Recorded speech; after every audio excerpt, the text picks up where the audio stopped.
So hello students, good morning again. आज के lecture में हम लोग जो पिछले लेक्चर में छोड़ दिए थे, जहाँ तक ले जाकर कि प्रीवियस ईयर क्वेश्चंस को कर रहे थे, छोटे छोटे क्वेश्चंस थे हमारे पास जो इंपॉर्टेंट क्वेश्चन हैं, कॉम्पिटिटिव एग्जामिनेशन में डायरेक्टली पूछे जाते हैं। तो आज कंटिन्यू करेंगे हम लोग उसके आगे, है ना। 8 क्वेश्चन तक देख चुके थे हम लोग। नेक्स्ट क्वेश्चन है, मान लो 9वां क्वेश्चन, ये प्रीवियस ईयर क्वेश्चन की ही बात कर रहे हैं। 9वां क्वेश्चन क्या है यहाँ पे, what is the value of determinant 0 to 0, मतलब ये निकालना है 0 to 0 2 3 4 2 3 4। हम लोग बात कर रहे हैं प्रीवियस ईयर की क्वेश्चंस के बारे में, 4 5 6 जो पूछी जा चुकी हैं। ये क्वेश्चन पूछा जा चुका है आपका 2010 में। 2010 में ये क्वेश्चन पूछा जा चुका है कि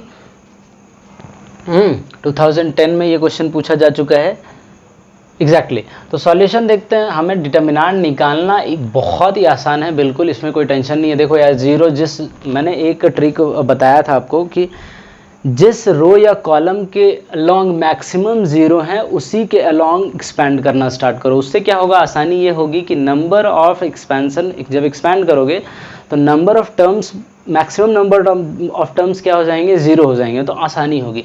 जैसे इसके अक्रॉस जब भी मल्टीप्लाई एक्सपैंड करोगे, इस वाले के रो के क्रॉस, है ना, इस वाले R1 के क्रॉस एक्सपैंड कर रहे हैं हम लोग, तो 0 इंटू कुछ भी लिखोगे ये 0 ही हो जाएगा। कुछ भी में हमें पता है क्या लिखना है, 0 इंटू क्या होगा, ये रो हटाओ ये कॉलम हटाओ, 3 4 5 6, समझ गए। इसका डिटर्मिनेंट -2, ये माइनस होता है ना, प्लस माइनस प्लस, ये बताया था साइन चिपकाना आपको कैसे होता है, बिल्कुल बताया था। -2, ओके। -2 जब करोगे तो ये वाला कॉलम ये वाला रो हटाओगे तो बचेगा क्या, 2 4 4 6। उसके बाद फिर से करोगे +0, बचेगा क्या, ये कॉलम ये रो हटाने के बाद 2 3 4 5, ओके। ये तो हमारा आसानी से 0 हो जाएगा sir. 0 multiplied by 0 multiplied by anything is equal to 0। बचा टर्म क्या, सिर्फ ये -2, और ये कितना हो जाएगा, 6 दूनी 12 -16, 12 -16। अब देखो ये -2, ये 12 -16 means -4, that is equal to 2 and -2 -4, that is 4 -2 that is -6। ये हो गया डायरेक्टली हमारा आंसर। समझ गए, कुछ भी नहीं है एक्सपैंड करने में, बस बता रहा हूँ कि कितने आसान क्वेश्चन पूछे जाते हैं। 2 नंबर 3 नंबर, ये स्कोर करना कितना आसान है। अब 9 क्वेश्चंस के बारे में हम लोग देख चुके हैं, ठीक है। 9 क्वेश्चन के बारे में देख चुके हैं, 10वें क्वेश्चन के बारे में देखते हैं अभी तक प्रीवियस ईयर में। चलो नेक्स्ट क्वेश्चन क्या है कि for what value of x is a singular. Exactly same question आ गया, मैंने बताया था ना पिछले बार कि ऐसा क्वेश्चन पूछा जा सकता है। चलो ये क्वेश्चन नंबर 10 है, कह रहा है for what value of x the given matrix is singular, okay, for what value of x the given matrix is singular।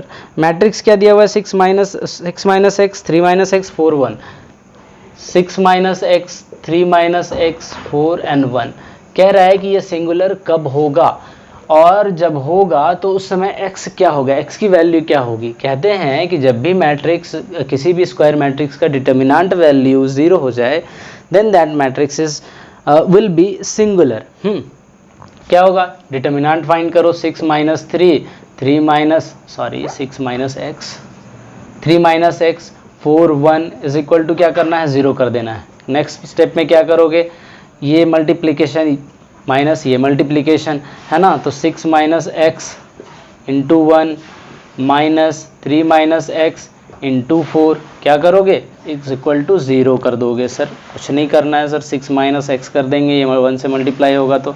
Now 4 3 are 12 and this minus will multiply with this minus, it will get plus, and 4x plus 4x is equal to 0. So next step what will be, the next step, minus x plus 4x is equal to plus 3x, and this 6 minus 12 is minus 6, so is equal to 0.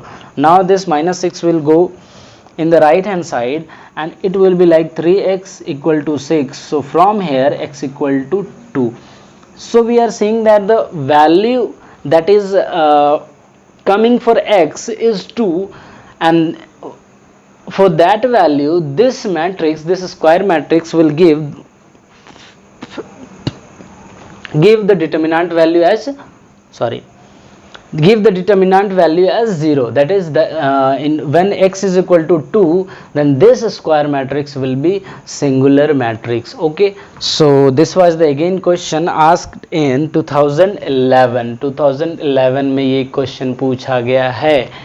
Okay, सो इतनी आसान questions पूछे जाते हैं और बाकायदा ऐसे ही questions तुम्हें यार दे दी जाएंगी. कॉम्पिटिटिव एग्जामिनेशन में भी पूछी जाती है ऐसे ही क्वेश्चंस कई बार. तुम्हें प्रॉपर्टीज़ को थोड़ा यूज़ करना पड़ेगा और कुछ नहीं.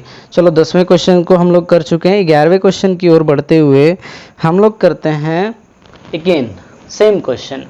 कह रहा है matrix of order 3/3 is such that a is equal to 4. a is equal to 4 है, ठीक है ना, और ये क्या है 4/4 मैट्रिक्स, नहीं 3/3 मैट्रिक्स, 3/3 मैट्रिक्स है. ओके, मैं शॉर्टकट में लिख रहा हूँ, ठीक है. 3/3 मैट्रिक्स है कोई, और उसका डिटर्मिनेंट क्या दिया हुआ है 4. बोल रहा है find 2a, determinant of 2a. Exactly same question आ गया यार. 3/3 मैट्रिक्स है ऐसा a, है ना, मीन्स क्या A B C D E F G H I. अब समझ लो 2a कहने का मतलब है ये a कोई मैट्रिक्स है 3/3 है. 2 कहने का मतलब मल्टीप्लाई है, तो सारे एलिमेंट्स में 2 मल्टीप्लाई है. अब इसमें भी 2 एलिमेंट मल्टीप्लाई है, इसमें भी, सब में. तो किसी एक रो से जब कॉमन निकालोगे डिटर्मिनेंट करने के लिए, तो उस केस में क्या हो जाएगा, एक रो से कॉमन निकालने के बाद होगा यहाँ पे 2 मल्टीप्लाई होगा, इससे निकालोगे तो यहाँ पे 2 मल्टीप्लाई होगा, इससे निकालोगे तो यहाँ पे 2 मल्टीप्लाई होगा. मतलब जब भी 2a कहा जाए ना, तो जितना शॉर्ट ट्रिक बता रहा हूँ याद रखो, ठीक है. जब भी यहाँ पे ऐसा फाइंड करना हो तो जो मल्टीप्लिकेशन हो यहाँ पे उसको उतना टाइम्स लिखो जितना इसका ऑर्डर दिया हो, और फिर फाइनली मल्टीप्लाई कर दो उस डिटर्मिनेंट की वैल्यू से जो ऑलरेडी दिया हो. तो क्या हो जाएगा 2 × 2 × 2 × 4. 2 2 ज़ा 4, 4 2 ज़ा 8, 8 4 ज़ा 32. अब मान लो यहीं पे क्वेश्चन रहता 3a, बिल्कुल फाइंड कर सकते हो. क्या करना है सर, 3 को उतनी बार मल्टीप्लाई करना है जितना इसका ऑर्डर दिया. ऑर्डर क्या दिया हुआ है n इज व्हाट 3, मल्टीप्लाई कर दिए 3 बार, इनटू जो a की वैल्यू है उसको लिख देना है फिर यहाँ पे 4.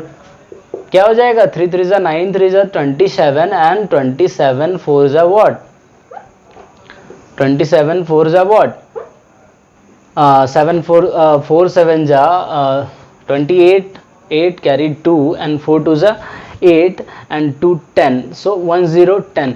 अब तुम बता सकते हो यहाँ पे क्या 5a क्या होगा, बिल्कुल बता सकते हैं सर. क्या करेंगे 5 को 3 टाइम्स लिख देंगे ना, और लास्टली a की वैल्यू लिख देंगे. a का डिटर्मिनेंट वैल्यू a की क्या है, a की डिटर्मिनेंट वैल्यू सर 4 है. फाइनली इसका वैल्यू क्या निकलेगा, तो 5 5 25 और 25 और 5 125 इंटू 4. इसको मल्टीप्लाई करोगे तो क्या आ जाएगा 0 2 8 2 10 0 एंड ऐसे मल्टीप्लाई करो. 125 को 4 बार करोगे तो कितना होगा, 2 बार करोगे तो 250, 250 मीन्स 500. समझ गए, ये आंसर है. मतलब किसी भी वैल्यू को निकाल सकते हो. तो ये क्वेश्चन भी पूछा जा चुका है कब, 2011 में ही पूछा जा चुका है. 2011 में पूछा जा चुका है क्वेश्चंस. ऐसे क्वेश्चंस आते हैं रेगुलरली आपके, ठीक है. नेक्स्ट क्वेश्चन देखते हैं हम लोग फटाफट. 11 क्वेश्चन तो हो गया है. सारे प्रीवियस ईयर्स के क्वेश्चन को हम लोग खत्म कर देंगे डिटर्मिनेंट से. जो भी शॉर्ट क्वेश्चंस देते हैं हमारे यहाँ जो इजीली कैलकुलेट हो जाती हैं. क्वेश्चन नंबर 12 कह रहा है कि evaluate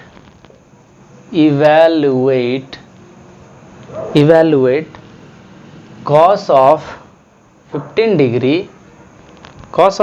degree sin 15 degree, okay, sine 75 degree, no issue, and cos 75 degree, cos 75 degree, no problem. So what we are going to do is we are going to find the determinant of these trigonometric values, है ना, trigonometric values. तो cos 15 हमें देखो यार value नहीं निकालनी है, हम लोग वैल्यू निकाल कर भी बना सकते हैं, but don't do that because if we go further we can find any clue कि हम लोग कौन से फॉर्मूले को यूज करके इसको थोड़ा सा चीज़ों को और आसान बना सकते हैं. तो एक्सपैंड करना स्टार्ट कर दो, डायगोनल एलिमेंट को मल्टीप्लाई करो, उसमें से घटाओ ऑफ डायगोनल एलिमेंट के प्रोडक्ट को. सो सॉल्यूशन में क्या करोगे, कुछ नहीं करना है sir, cos of 15 degree into cos of 75 degree minus sine of 15 degree into sine of 75 degree. देख लो ये क्या है, cos A cos B, cos A into cos B, क्या करोगे, cos A into cos B minus sine A, दिख रहा है कि नहीं same angle, sine A sine B, कर सकते हो कि नहीं. अब ये किस चीज का फॉर्मूला होता है, तो आप बता सकते हो सर ये फॉर्मूला होता है कॉस ए प्लस बी का, होता है कि नहीं. वेयर यहाँ इस केस में क्या है, A is 15 degree and B is what, B is 75 degree. So this will come as cos of A plus B means 15 degree plus 70 degree and this 15 plus 75 degree, sorry sir, not 17 degree, this 15 plus 75 degree will give 90 degree exactly. समझ गए, cos of 90 degree मतलब अब बता दे यार तू cos of 90 degree होती क्या है सर, 0 होती है. ग्राफ से देखना चाहोगे तो ग्राफ से देख लो, ग्राफ क्या होता है cos का, ये होता है सर, और इधर भी होता है सर, इधर भी लिखेंगे हम लोग, ये क्या होती है 1, ये cos 0, ये क्या है cos 90, ये क्या है cos 180, है ना, एंड सो ऑन. तो देखो cos 0 पे वैल्यू कितनी है cos की, ग्राफ कहाँ पे कट कर रहा है 1 पे, cos 90 पे कहाँ पे है ग्राफ, तो 0 पे है कहेंगे सर. तो so cos 90 is equal to 0, so 0 is the answer of this question. ठीक है, तो अभी तक यहाँ तक हम लोग देख चुके हैं जितने भी प्रीवियस ईयर के क्वेश्चन हैं, और भी प्रीवियस ईयर के क्वेश्चन हैं नेक्स्ट क्लास में हम लोग करेंगे. So till now this is the question we have done, और नेक्स्ट क्लास में मिलते हैं हम लोग फिर से, और भी क्वेश्चंस हैं उनको करेंगे. ठीक.